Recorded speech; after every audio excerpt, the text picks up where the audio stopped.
Hej og velkommen til Siams divisionsdag. Som I kan se, så er en af de gode venner, en af vennerne her i vennegruppen, han har fået en meget alvorlig sygdom. Nej, Kras har mistet, en af vennerne har mistet alle sine prikker. De andre venner vil så gerne have nogle af hans prikker, så de også kan få eksem sammen med ham. Men han vil gerne have nogle tilbage.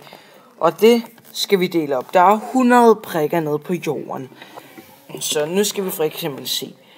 De kan få 20 hver.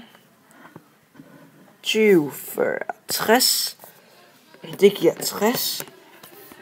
Så kan de få 10 mere hver.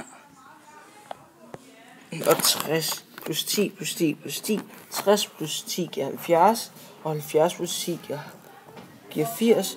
Og 80 plus 10 giver 90. Men så kan vi give dem 3 hver.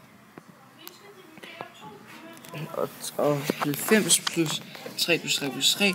90 plus 3 giver 93. Og 90 plus 93 giver 96. Og 96 plus 3 giver 99.